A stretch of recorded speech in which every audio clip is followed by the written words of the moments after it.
Hi friends, welcome to Biju Gayu Teaching Cafe. This is a short video lecture of the theme meaning of politics. Friends, when I was a school going student, I still recall my teachers reciting words from essays about Nehru, Gandhi, Patel, B R Ambedkar. The young me those days thought that yes, politics is a good thing, it's a moral activity, it's a virtuous activity. Good people enter into politics, it is meant to serve society. Because I remember my teacher saying that Nehru had dreams about telephone and television in every household. He had dreams about every villages being connected by roads. And my teachers used to say that Gandhi had a dream about a self-sufficient and self-reliant villages. Those days I thought, of course, politics is a very good activity that is meant to empower society. It is meant to some moral services to the society. And in undergraduate classes, I still recall my teachers, my professor, political theory professor, used to tell us that politics is anything that is concerned with the study of state and government. It is all about the study of relationship between citizen and the government. I thought, yes, politics is something that is related to how people relate to the government, how people cast their vote, how people participate in political events, how people obey laws, how they are become members of formal institutions. And those days I thought politics ought to be a formal activity. In between, I used to read a lot of books, plenty of books by renowned writers that all cover various aspects of politics. I happened to read once Adrian Leftovich. He was a South African student leader who participated actively in the anti-apartheid struggle in South Africa. He came to United Kingdom later to work as a professor of politics at the University of York. He wrote two very important books on politics, very interesting books. He wrote his first book was What is Politics? I used to tell about this book in my undergraduate classes. This book was written in the year 2004. Then he has written another book 10 years later titled Introducing Politics, that was written in the year 2014. I remember he quoting another book, that is Chimpanzee Politics. The title is very interesting, Chimpanzee Politics. It was written by Franz D. Wahl. The author in that book used to understand animal behavior and their way of forming, their own herd or their own networks or their own organizational structures, and he equated this chimpanzee politics with a very important idea that politics is not an exclusive territory of human beings.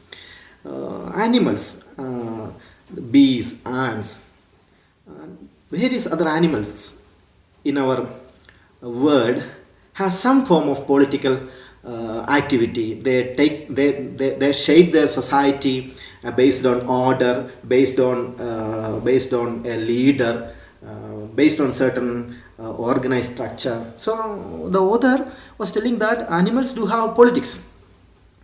Then I remember reading a book by Walter Beghout. The title of the book was very interesting for me those days because the title was Physics and Politics. Then I remember a very interesting book which I recently read, that was written by Hans Eysenck. The book was titled The Psychology of Politics. He was a German born British psychologist. He was studying attitudes in social life. So I happened to read a very interesting book by Agustin Nito Galans. The book was titled The Politics of Chemistry. That was written in 2019. Then I have found some very interesting things, that politics is not only something that is related to state, government, citizens, formal organizations, which my undergraduate teachers told us those days. Politics has changed ever since we have studied it as an undergraduate course. For example, I happen to read Rachel Carlson's Silent Spring, which was written in the year 1962. Rachel Carlson put forward the idea that ecology has found its own agenda in political deliberations. That ecology needs some political resolution. So environment has found into the lexicon of political science. Or I remember reading Virginia Woolf's A Room of One's Own. So, gender has found agenda in politics. I was, by this time I was really perplexed by the fact that, really, confused by the fact that, politics, whichever book I read, day by day I got confused about the meaning of politics. I don't know what exactly politics is, the content of what is this activity, how to distinguish politics from other kinds of activity, because wherever I go, whatever I see, whatever I hear, there is some element of politics in everything. So I was really confused. So I remember reading Michael Foucault. Still I am reading Michael Foucault. He had written so many books like Discipline and Punish, History of Sexuality, Madness and Civilization, The Psychology of Knowledge, the Archaeology of Knowledge, The Birth of Clinic, The Birth of Biopolitics. In these books, Foucault has taken the meaning of politics to another level, in the sense that he placed discourse analysis in understanding how power operates in the society, and he developed some new tools to understand how sexuality is used as a weapon to control people, how medicine is used as a knowledge in medical science is used as a weapon to control people, how prisons are controlling a tool of intimidation of people. In some recent few years back, I happened to read another very interesting writer that was an Italian philosopher. His name was Giorgio Agamben. Giorgio Agamben has written about some very interesting ideas, such as he had investigated into the state of concepts like state of exception, form of life, homo sacer, biopolitics. So now I am terribly confused, because whatever book I read, whichever ideas I come across, day by day I get confused, because everywhere I find some kind of politics. There are the elements of the political. So friends, to be frank, now I am really confused about what exactly is politics, what is its meaning, what is its content. For example, consider an example. Two chemists from Budapest and Berlin go to Tokyo for participating in a conference, and both the chemists will agree upon the fact that the chemical formula for water is H2O. That is, it's a chemical composition of hydrogen and oxygen. And we know that the same chemist would agree the fact that O3 is the chemical formula of ozone, which is formed by chemical reactions between oxides of hydrogen and hydrocarbons. So there is universal laws in natural sciences, be it chemistry, be it physics, be it zoology, be it mathematics. There are universally valid laws. It doesn't matter whether you are in Tokyo or Luxembourg or in Budapest. Laws in natural science are similar, but you can understand politics by using another analogy. That consider two political scientists from Ramallah in Palestine and Tel Aviv in Israel go and participate in an international conference in political science in Cairo, in Egypt. Of course, we know that these two political scientists will have so many opinions about everything they discuss. For example, they might have disagreements over the nature and functions of the right-wing organization Muslim Brotherhood, which was formed in Egypt. They have different opinions. So, to be precise, there is no clear meaning of what is politics. There is no universal valid categories about what is politics.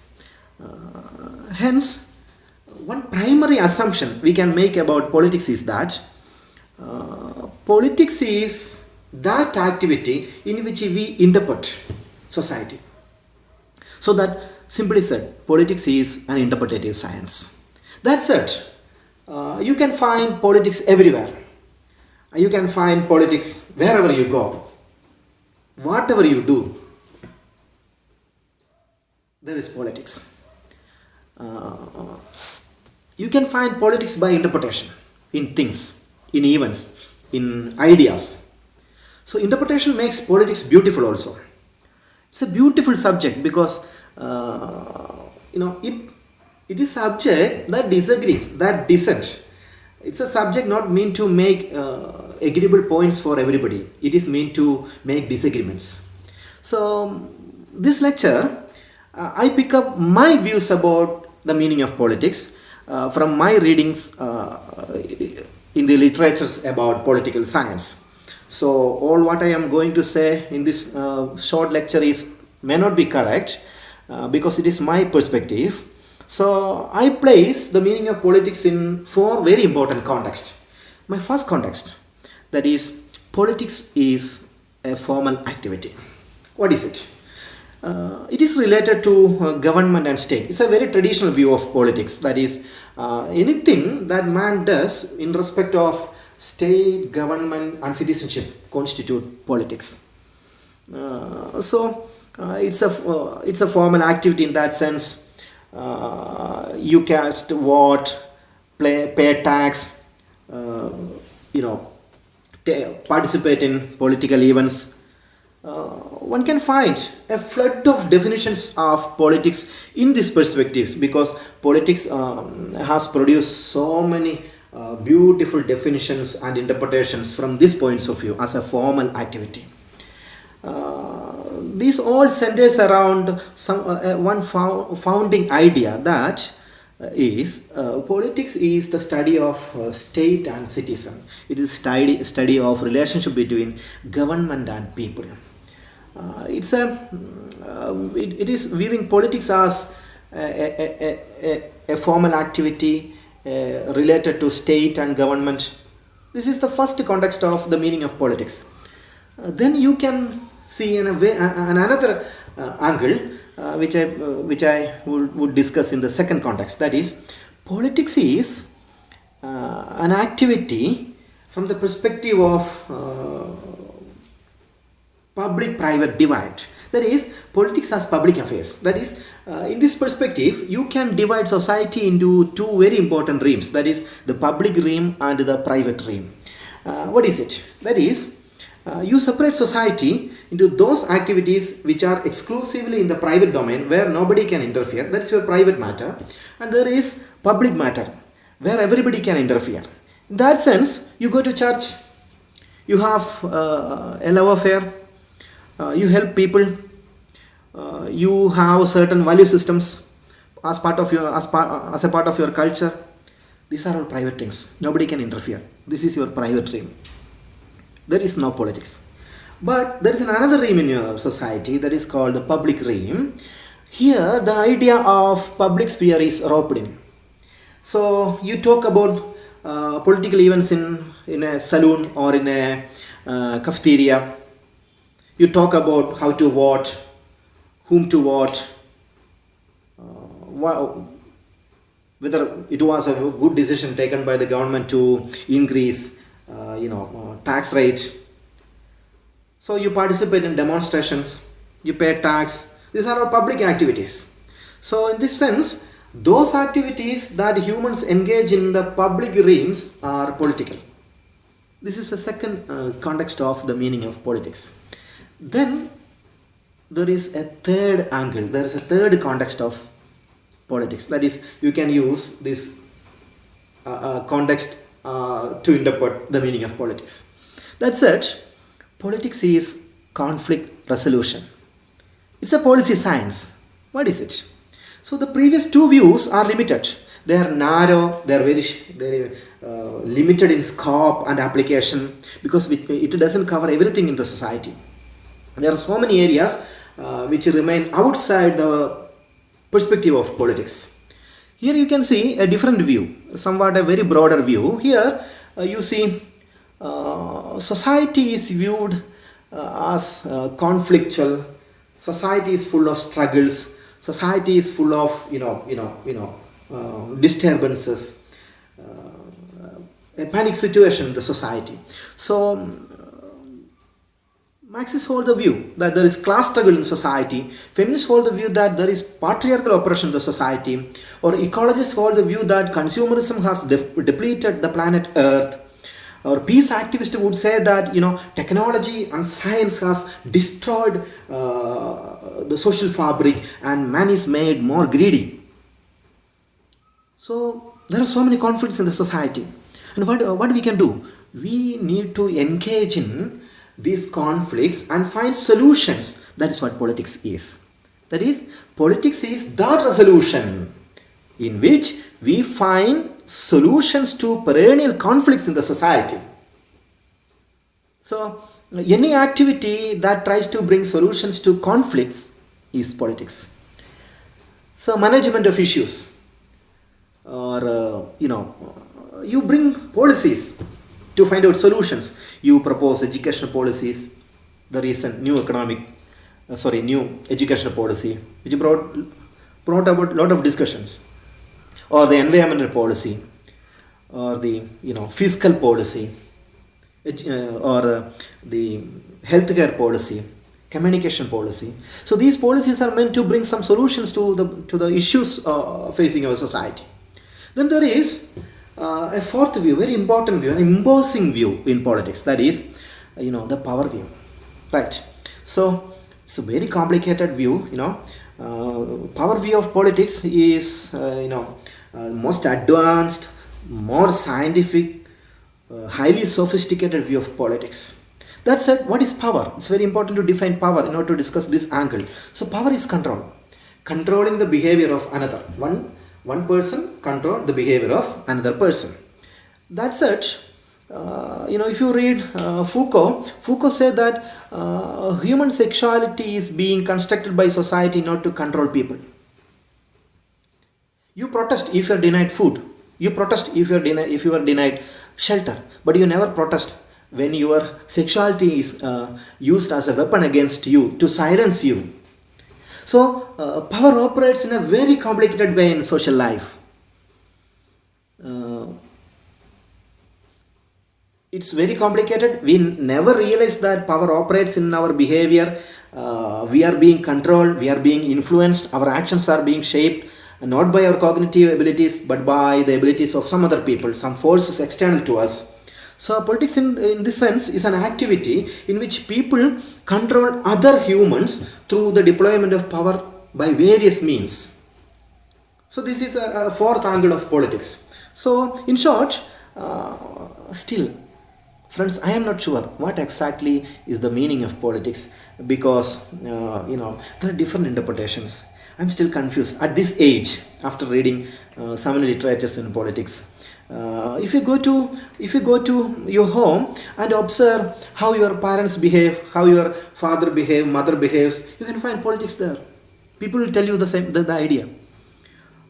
If you go and watch how couples behave in a romantic relationship, you can find there is politics. Their behavior, there will be some kind of shaping and sharing of power. There will be some controls by one person over the another. So there is power, there is politics even in the behavior of romantic couples. If you go to the grocery shop, you can find politics. Wherever you go, you can find politics. So it's a very complicated idea. It's very difficult to define also. So it's not like ideas in other discipline. Politics is such a very broad, vast idea in which you can find out politics by using the techniques of interpretation.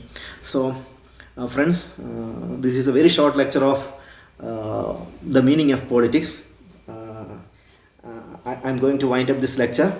If you have any questions, comments about my lecture, you can drop a line to me in the comment section below. Thank you for listening me. Thank you.